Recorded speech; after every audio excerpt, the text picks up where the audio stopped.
достор, Кутман жалап атабыз. Тагырагы Данияр аканын үйүндөбүз. Данияр ака, assalamu алейкум. Алейкум ассалам. Данияр ака, жанагы айтканыңызды айтып кетсеңиз. Бул жерде жерде бир немеге канча уладыңыз?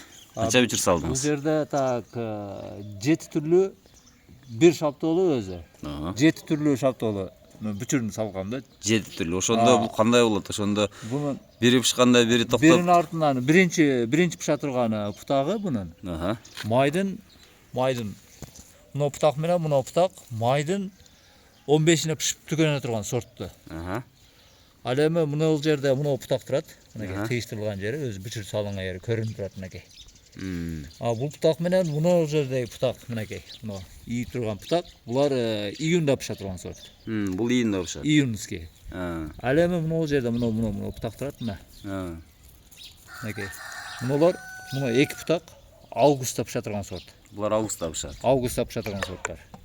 Ал эми муналар сентябрдын этегинде пыша турган сорттар. Булар сүйтледи окшойт да. Ооба, сүйтледи сортунан. Ошондой сорттар.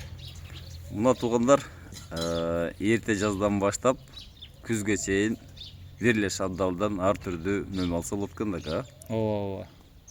Наркынысы ушундай кызыккандар барбы? Наркысычы? Наркысына келе турган болсок, ал деле ошо августтун 20-сында салынган бүчүр.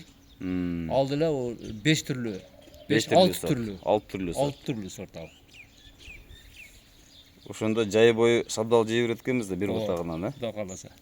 Азаматсыз ушундай кызыккандар барбы туугандар? Ушинтип бакылгандар, ушундай неме кылгандар барбы? Бир түптө 7 түрдүү сорт бар экен бу жерде. Кызык. Туугандар, эгерде сиздер да кызыксаңыздар, августта бүчүр салсаңыздар болот. Бизде материалдар бар. Бекер эле беребиз. Алып келип ушинтип салып кыйыштырып койсоңуздар болот. Кыйыштырылган путагы бүчүрү. Мындай эле көрсөтөйүн силерге. Көрүндү. Мынакей. Ал эми экинчиси. Мынакей мына жерден салынган. Туугандар, нени көрсөткүм келди? Бул жерде маданият майдан баштап күзгө чейин бир эле түптөн көп түрдүү мөм алышкан. Сиздердин Багыстыр Кыргызстан каналы болуп туугандар. Тынчыгын болуңуздар.